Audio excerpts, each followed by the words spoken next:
Well, welcome everyone to a session that I've been looking forward to very much indeed as the FT's Asia Business Editor. Anything that keeps the subject at hand focused on this end of the world is of immense interest to me, and I hope to our audience out there as well. As we know, if you look at the big, and no matter how you cut it up in thematic investing, the big mega trends of demographic shift, climate change, geopolitical tensions, technological transformation and disruption, urbanization, one immediately thinks of Asia, not just from the point of view of where all of these are having such a huge effect, but also where many of the companies that are of the greatest interest to investors may be based, particularly when you look at automated driving and clean energy and other major areas of technological disruption. One thinks actually that the manufacturing of those products, that's going to end up in Asia where the skills are, and that's an area I'm looking forward to developing a bit with our panel today. We're very fortunate to be joined by Phil Lee, the head of research at and portfolio manager at Mirai Global Investments. We've got Joyce Ip, at the head of Asia Pacific at Nasdaq indexes. They're both in Hong Kong, and with some strong coffee in hand, Timo Pfeiffer at Solactive. He's in Frankfurt, and we're very fortunate to be joined by everyone on this panel. What I need to remind everyone is that we're going to leave 10 minutes so that you, the audience, can ask some questions of our panel at the end. Please do start sending in those questions in using the tools provided as soon as they occur to you. Just send those in, and we'll hopefully get to those when we can. And also, you can follow us all day on, as I'm sure you have been, on hashtag FT Investing. So do that and forward all that to your friends and colleagues. So without further ado, let's crack on. I'm very, very pleased to have this panel, particularly for this question, which is to do with the landscape that we're seeing in Asia, in thematic investing in Asia. We'll come on later to how that fits into the world. But just to ask my three panelists, starting with Phil, how the whole topic of thematic investing looks from where you are sitting. Hi, thanks, Louis, and thanks. Hi, everyone. I'm Phil Lee, head of research in the Mi래e셋 Global Investment and the portfolio manager for Asia. To me, the thematic approach investment is quite effective and attractive way when it comes to Asia investment. There are twofold. The first one is that Asia is really commitment and successful to build up globally competitive industrial cluster where there are many good companies in the same region. Then if you have bunch of the good company, then it's easy to have exposure to the thematic approach to have a better return. Also, there are many growing industry in Asia, and then also we can find a very good, well-established industrial cluster across the region.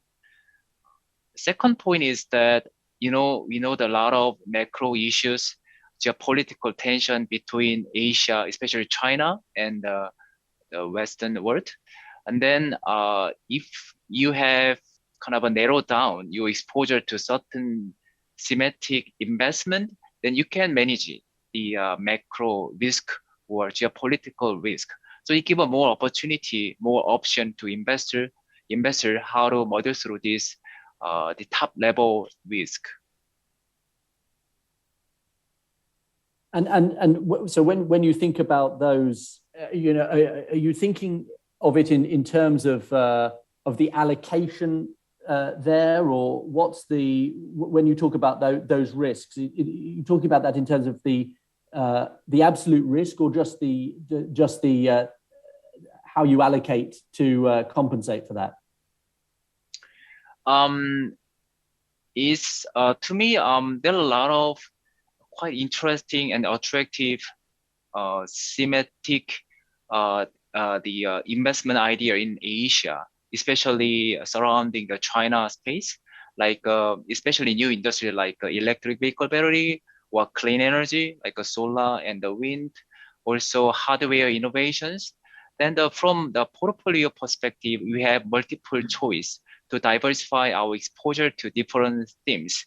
Of course, we can have exposure individual stock, but there are, as I said, there are a bunch of good companies. Then maybe we can have exposure to theme with diversification. So the good thing is that each theme has different business cycle. Let's say solar industry, electric vehicle industry, or maybe cloud computing. Each one has different business cycle or momentum or government policy direction. So then we have better option to mitigate the risk, to offset the risk by investing in making exposure to different themes. I'd like to bring Joyce in at this point, if possible. Joyce, you're in a fantastic position to offer us the perspective of what all this looks like if we've set it against in a sort of global context against certainly the US. What does it all look like from where you're sitting, which does provide this fascinating kind of perspective that we don't necessarily get all the time, just focusing on Asia? Thank you, Neil. It's great to be here. I'm Joyce from Nasdaq Indices. It's been an incredible year for the popularity and the flows we've seen in this area in the region. If we look at the landscape, Nasdaq has licensed our indices for more than 60 ETPs in the region. 19 of them are classified as thematic, including biotech, including semiconductors, AI, robotics, cybersecurity, infrastructure. This product has a total inflow of more than $550 million last quarter and $1.7 billion in the last 12 months. Total AUM of them is just a hair under $4 billion. In addition of those thematic products, most of our product licenses in the region are tracking the Nasdaq 100 index. It is not a thematic index, but we would say that it is a diversified thematic benchmark. Nasdaq 100 companies actually appear in various thematic indices we are calculating. For example, 24 Nasdaq 100 companies are constituents in our AI and big data index. 7 companies are the constituents of the semiconductor index. And among the 100 companies, 58 of them recently filed patents across one or more key areas of disruptive technology, such as artificial intelligence, clean energy, or blockchain. If we look at the numbers, this product has a total inflow of $1.2 billion in the last quarter and $2.4 billion in the last 12 months. The total AUM of these products are close to $6 billion. The uptick and interest on Nasdaq 100 index is phenomenal. And this on the demand side, what we can see from the thematic investment trend in this region. Joyce, in terms of the conversation around this, would you say that the last 18 months have significantly changed the perception of Asia within the conversations that you're seeing in the US on this? Do the last 18 months feel especially significant in terms of change? I would say the change expenses in APAC rather than in the US. For example, Nasdaq has been calculating different thematic indices for more than a decade. And of course, US has been the largest ETF market, and most of the largest innovative companies are listed there. And since that time, we have been developing thematic indices, including semiconductors, biotech, clean energy, cloud computing. But most of the indices are focusing on the US company. And now we're seeing Asian investors start looking into this thematic. across different themes. As Phil mentioned, there are lots of advantage for investors looking to the themes. I'll share some numbers with all of you later and how exciting we see from the trend we see here in the market. Yeah, that's great. We'll come back to that in a moment. But I want to bring Timo in at this point as well, just to give his sense of the landscape. Yes, sure. Thanks, Leo. And let me send some greetings and a hi, first of all, to everybody over in Asia and Hong Kong. That's clients, that's partners. And that's the team that I haven't been able to visit in almost 2 years now. So, let's do this virtually. When you ask on the landscape thematics in Asia, the one word that immediately comes to my mind is it's booming.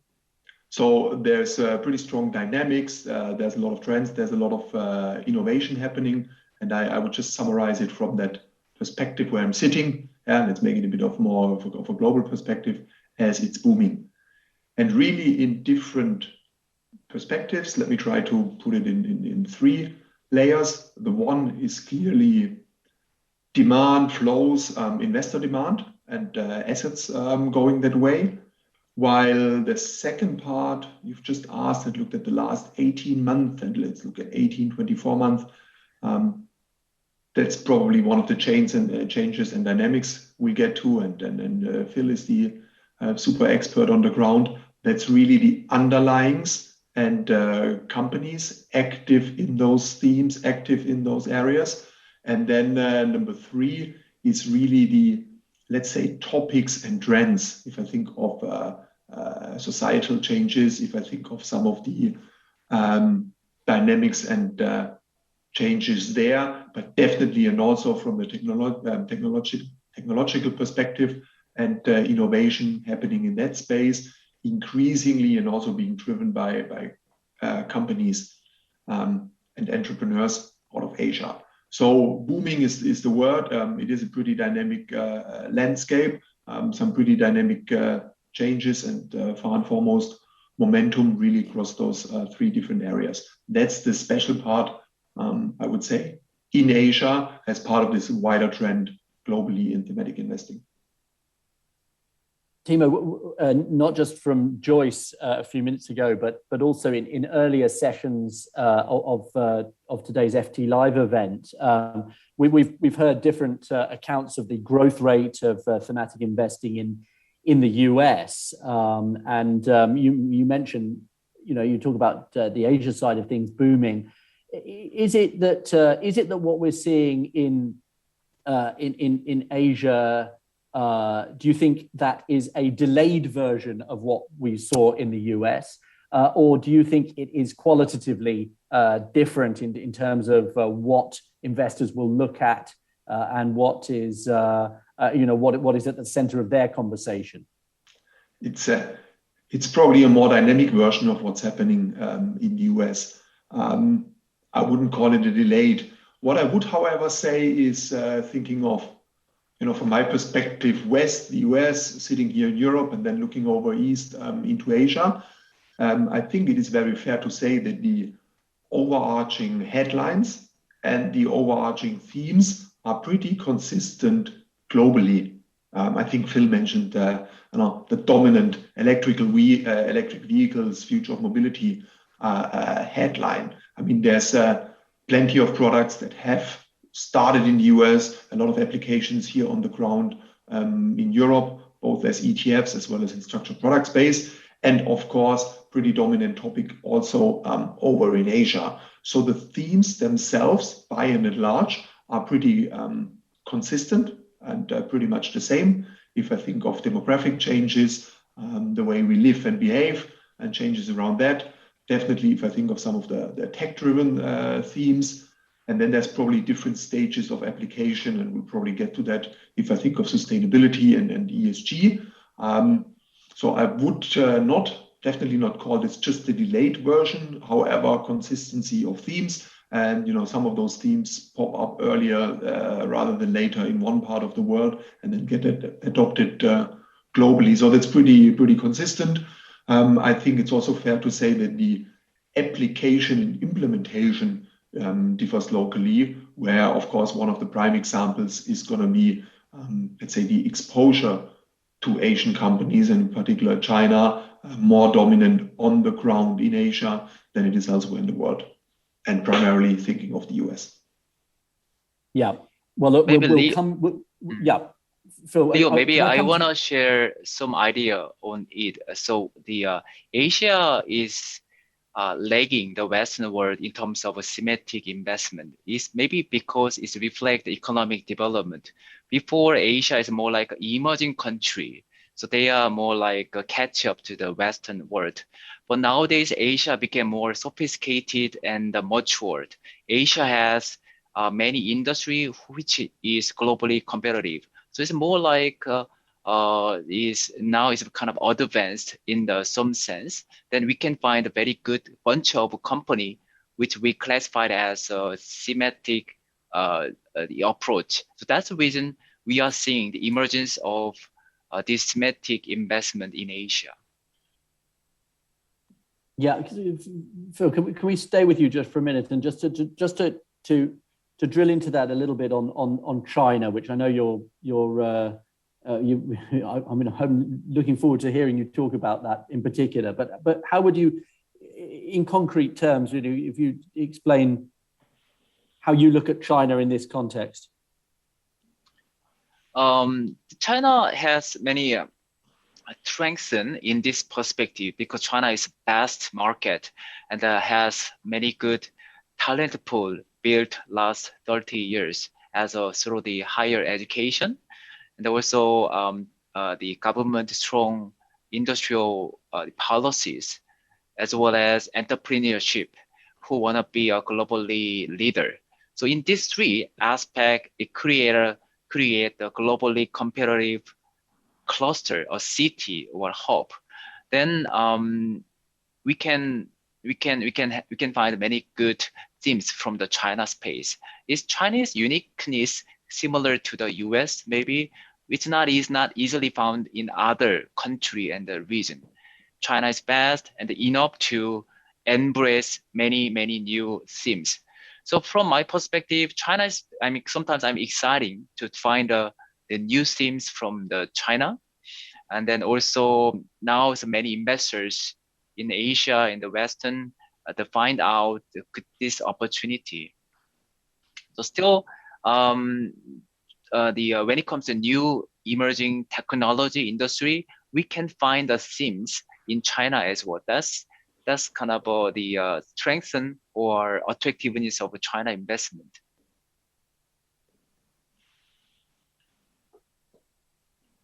Joyce, I hope that's okay. Joyce, are you there? Yeah. Yeah, sorry. We had a small technical thing. Yes, sorry.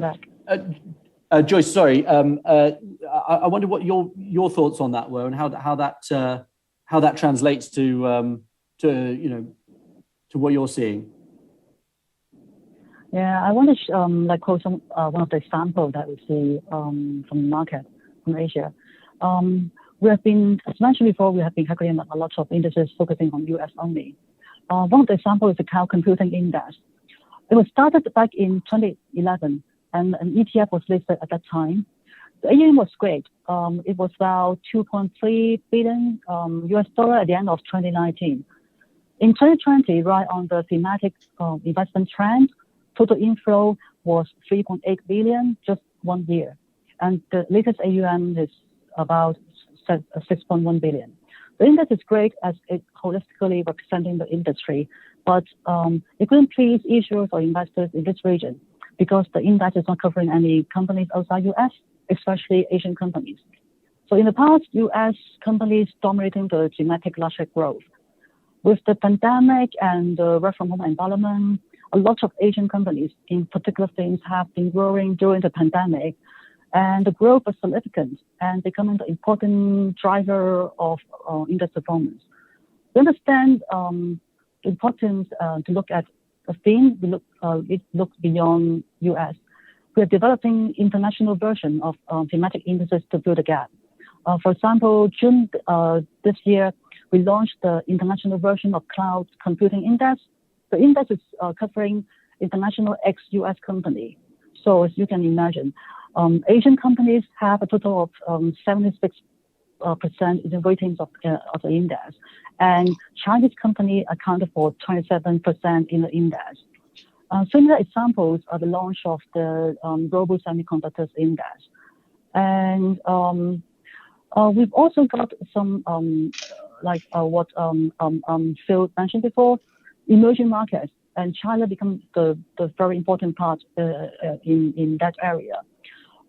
We launched the Nasdaq CTA Emerging Markets Internet and E-commerce Index in November last year. It's capturing one of the themes which Asian companies are particularly strong in the area.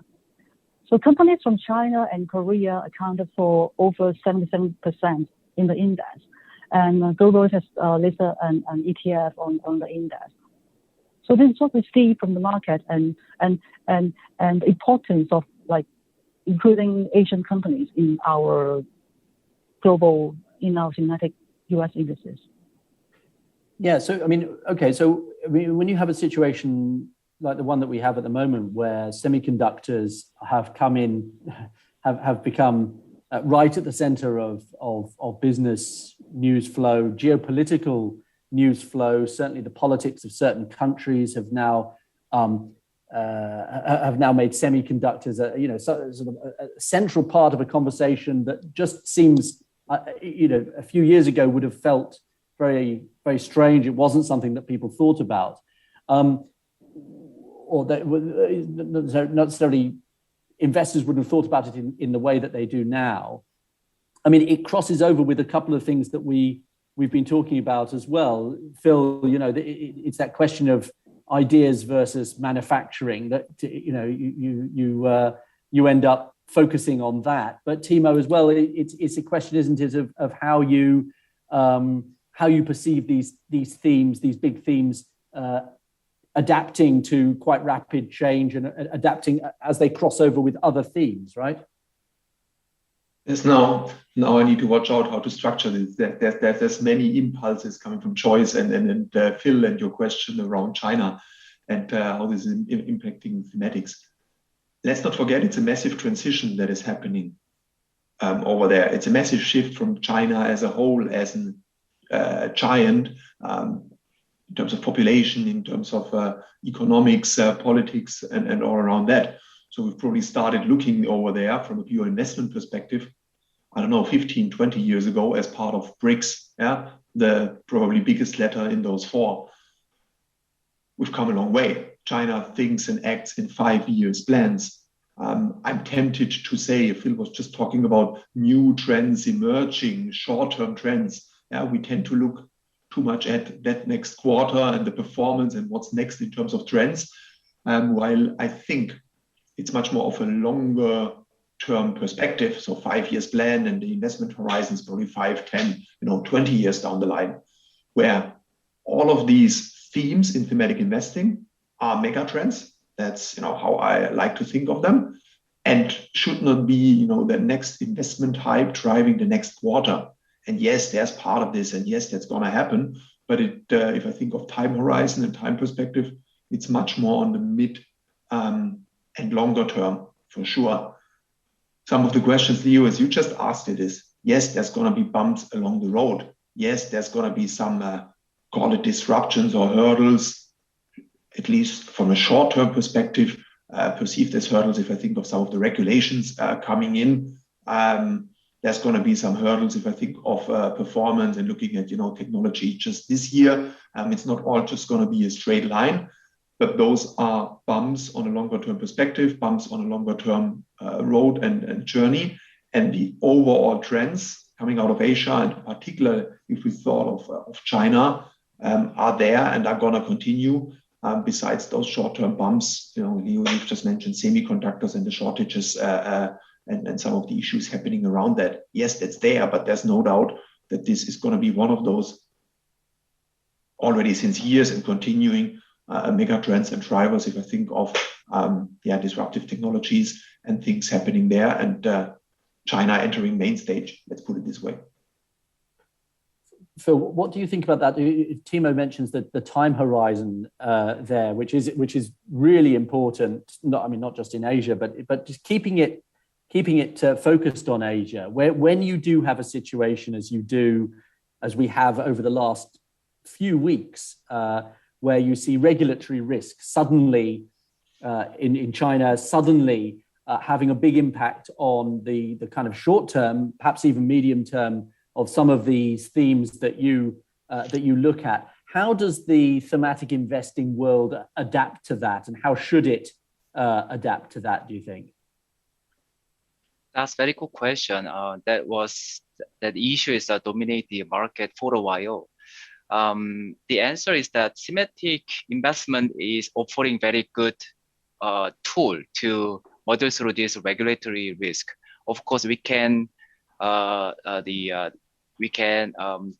group this internet company as one theme, but also there are many different themes like electric vehicle battery, clean energy, or cloud computing, or the hardware innovation, semiconductor, biotech.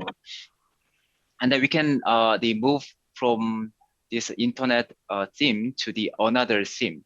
So actually, investor perspective, very easy to move around based on their understanding on how the China is evolving. And then, to be honest, the internet is not big economy in China. If you look in China, internet is only small part of the total entire economy. China, big part still comes from the manufacturing or consumption at other part of the economic activity. This thematic approach captured other part of economic activity. And of course, the economy is already evolving. And the thematic is offering very good tool to adaptive to these economic changes. Currently, we are clearly saying that government is very much suppressive on internet business model because it's very much became the kind of a monopolistic position, while government continue to support new industry which has global influence like electric vehicle, clean energy, and the autonomous driving or the automation.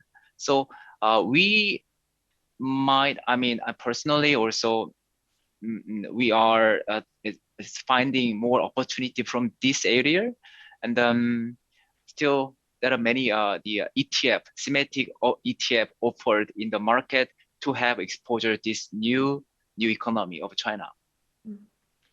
Leo, if I may, to add on the subject of regulation, yeah, and I think there's no suspicion that I'm, would be in favor of any sort of big regulations happening in the market or elsewhere. But it's the way to go, yeah. And I can neither, criticize or show sympathies for the Chinese government in doing so. But as part of such major shifts and transitions, yeah, it has to be part of the game to set some, let's say, boundaries or steer that tanker in the direction you want to have it in the medium or longer term. So again, on this time horizon, yes, it's short-term bumps on the road, and yes, it adds short-term volatility, but it helps to achieve the, let's say, mid-term, longer-term goals and directions from a technology, from industry segments, as Phil alluded to, and probably also from societal aspects. Joyce, can I bring you in as well for that question?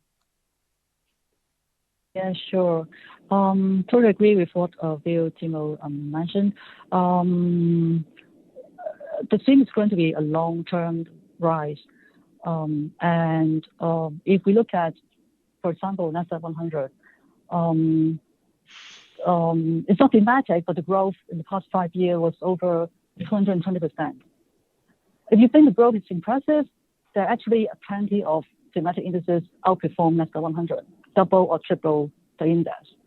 Some of the examples, including semiconductors, artificial intelligence, cloud computing, etc. So, even compared to the board-based Asian Pacific X-Japan Index, the 5-year performance was only about 47%, and the growth of the board-based global index in the past 5 years was about 75%. So you can see there are lots of rooms for investors to look into thematic as one of their investment tools to capture the growth next 10 years. Yes, yes. So I normally we would leave the audience questions to a little bit later, but there's one that's come up that that is actually very relevant to this. Phil, perhaps you could answer this. So what are the implications of the Chinese clampdown, and do you see it as a structural issue that could impact the flow and liquidity in both H&A China shares? Right, that's a good question. Personally, the mainland equity has more the promising future. Hong Kong stock has somewhat multiple issues. The first one is that the market is dominated by the foreign institution investors rather than domestic money. So they are less confident about China development. Of course, China has many problems and issues, but China also in some sense in a right direction for the economic development. But the foreigners usually don't believe it. So Hong Kong market is continued to be hampered by this negative view, while the mainland has a much kind of a better understanding on what government direction and how the economy will evolve. And then actually many key element in the thematic investment like Global X, China thematic ETF, majority of their holdings has exposure to A-share stocks. A-share tended to have a somewhat bad reputation in the past, but in my view, in my observation, last 10 years, has a lot of improvement in terms of quality, in terms of corporate governance, and in terms of global competitiveness. So through the Global X thematic ETF, you can have exposure to better part of China equity market. Is somewhat to me a little bit sort of the structural change. A-share market should be an anchor core for China investment rather than Hong Kong share, rather than especially ADR. The Chinese company listed in the US is quite in a vulnerable situation. So maybe it's better to have exposure to mainland and a little, to some extent, Hong Kong. That is somewhat a structural change we have seen and which will continue for a while. Yeah. But so, and to Timo and to Joyce, is there a perception that the more kind of Asia you introduce to a given theme, the greater is its risk profile? Is that a perception that you think exists or could come to exist? It's simply a question. Sorry, Joyce, if I quickly may. A simply question again of perspective of where I'm sitting. From my European lens and view and in investor allocation, yes, it is. But that's because I'm further away. And if I look at it from the US, yes, it is again. But ultimately, if I think of it as diversification and a thematic product and thematic exposure as a diversification tool, and my motivation to add diversification to my overall portfolio, then it's not the risky part. Then I add diversification, and then I help Chinese stocks and Chinese exposure or Asian exposure at large helps me to achieve that goal. So yes, if I look at the individual stock and the individual component, yes, I add volatility. And from my non-Asian view, it is more risky, no doubt. If I put it in a broader context, just looking at my own little portfolio or an investor's perspective, wanting to diversify, there's no way around it. Joyce. From my point of view, we see the demand is there, the trend is there. I mean, investors here in Asia, they love investing into thematic indices. I mean, they love to see names they are familiar with. So Asian companies, especially Chinese companies, will be part of the growth. I mean, yeah, the thematic investment growth. And I think I will echo what Phil and Timo say, is the volatility is short term. Like we're looking to a longer horizon, 5 to 10 years. So gradually, this kind of risk will be like gradually removed. I mean, gradually we digest this kind of risk, and then we will see the growth, because like China is the second largest economy, and then we can't ignore the market anyway. So Joyce, can I just pick up on something? When you say names that they're familiar with, why is that more appealing? I mean, is in thematic investing, I would imagine that you like the idea that you can latch on to something that fits into a theme that you don't necessarily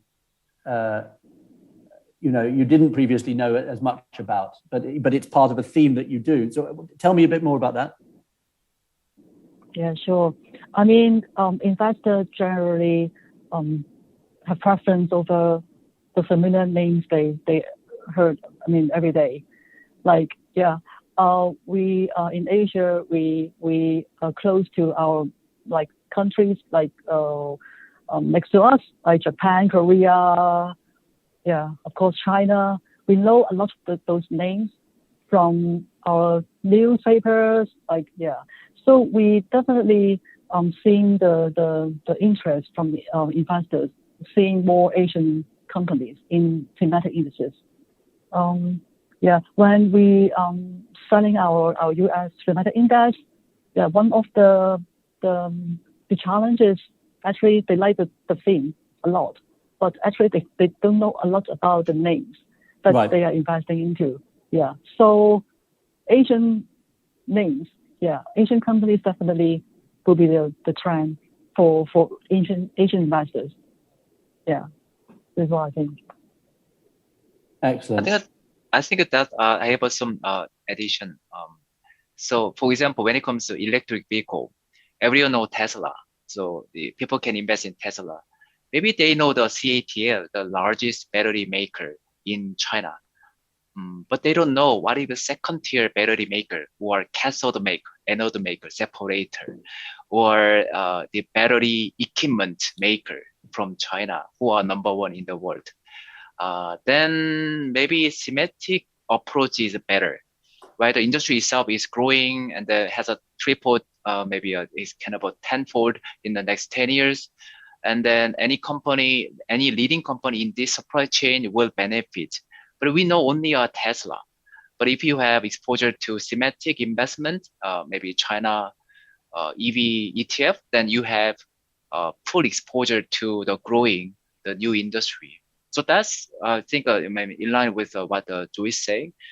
People has some exposure to familiar name, but eventually they might miss some good opportunity within this group. So thematic investment as a good option in this case.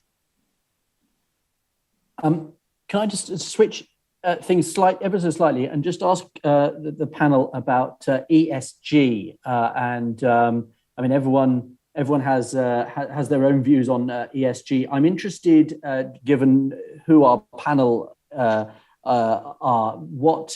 where does ESG fit into? Is ESG a useful? Is it a useful thing in this context? And is it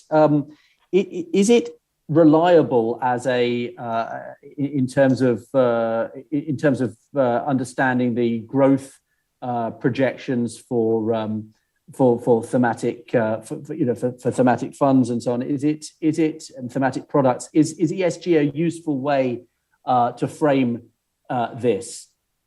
Timo. 100% yes. It's the one part, if you look at thematic investment at a global scale or stage, where Asia is lacking, where the application of across ESG, sustainable investment strategies, is behind other areas in the world, in particular Europe over here. I think it's fair to say that Europe, by and large, is much more advanced and active in the whole investment space of ESG. So I'm not exaggerating if I say like literally 80% of conversations here on the ground in Europe, that's for ETF issuers, that's for institutional investors, are centered and centered around and involve ESG elements. That is taking center stage also in the US and slowly kicking in. And there's still a longer way to go for Asia and China, again, going back to trends, to the themes, and to investor demand. And now you may say, hey, that's not true because of clean technologies and clean energy. Yes, there are some first adoptions thereof.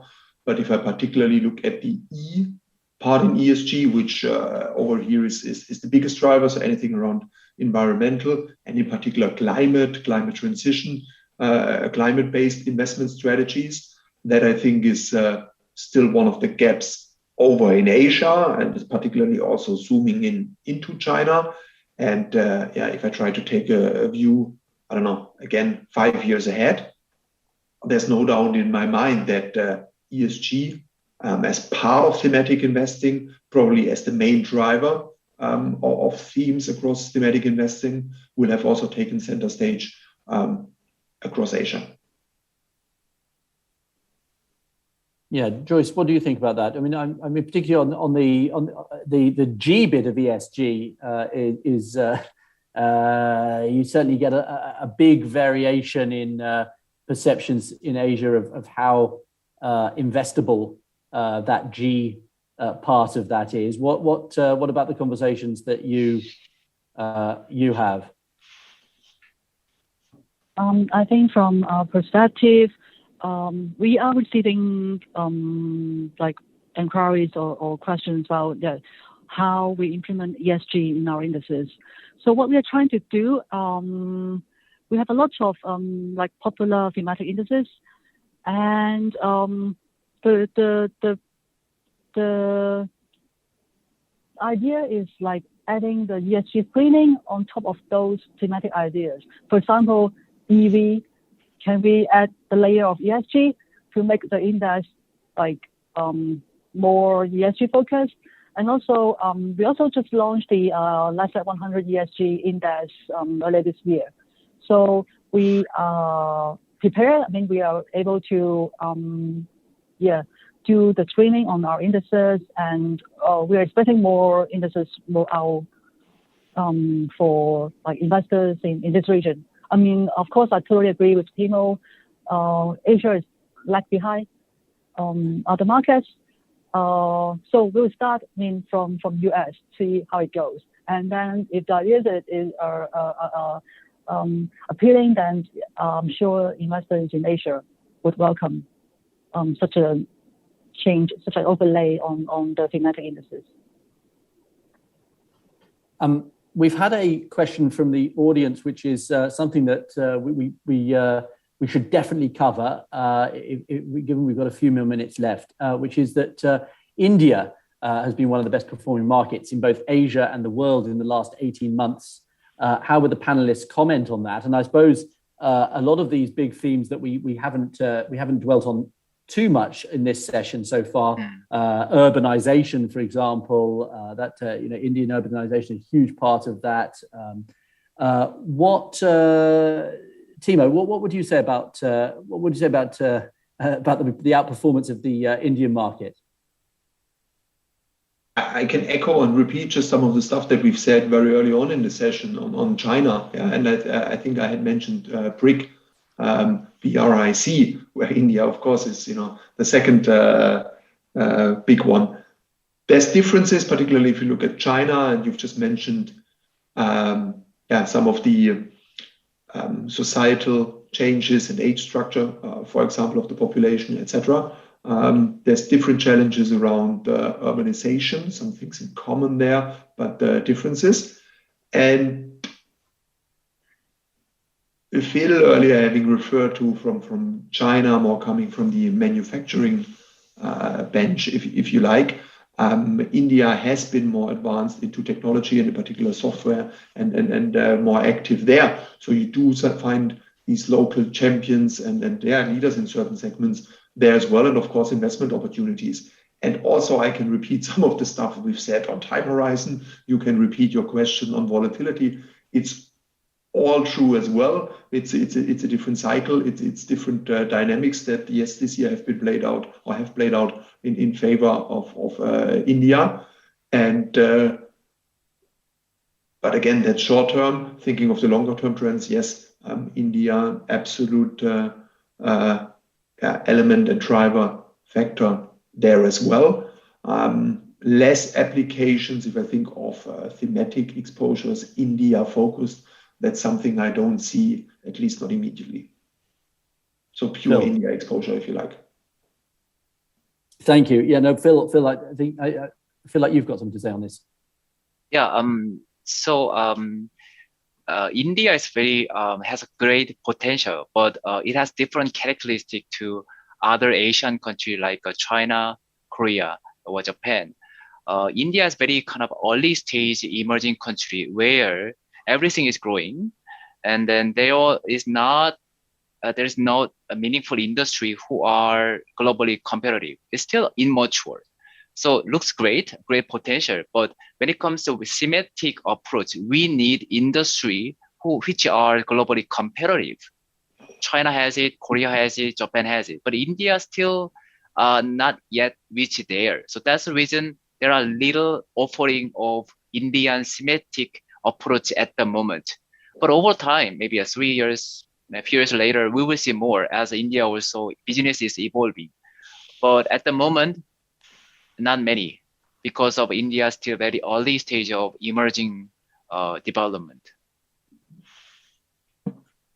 I mean, we've got a few minutes left, and one thing I'd really like to ask all the panelists is look, given how different the conversations that you're having now are from the ones you were having 18 months ago, just because of what's been happening. What are your predictions for the kind of conversations you think that you're going to be having going into next year? The pandemic will be 2 years old as an issue. Many of these behavioral changes that we've seen will be quite familiar, really, and bedded in some ways. As a quick answer from each of you, what do you think we're going to be talking about in thematic investing? What's going to be the big thing that we're going to be talking about going into next year? Starting with Phil. Wow, that's the most difficult question. I want you to answer later, but let's say 18 months next year. One thing clear is that there are a few outstanding themes still exist next year and a year later. So every moment we have very important theme to be performed well in the market. This year it is electric vehicle, clean energy. Next year maybe it could be computing, cloud computing for China, cloud computing or biotech. So it's kind of a rotation among the themes will continue in the next couple of years. Next year, maybe still the theme we are positive on is still work, because many of them are the mega trends, like still electric vehicle is big things. Now we are seeing the massive adoption of the EV across the world. It's just start. So to me, is decades theme, and where we are when we just started. So that could be another dominate the theme. Also, the carbon emission is one other big theme. I was surprised China is so committed to reduce carbon emission.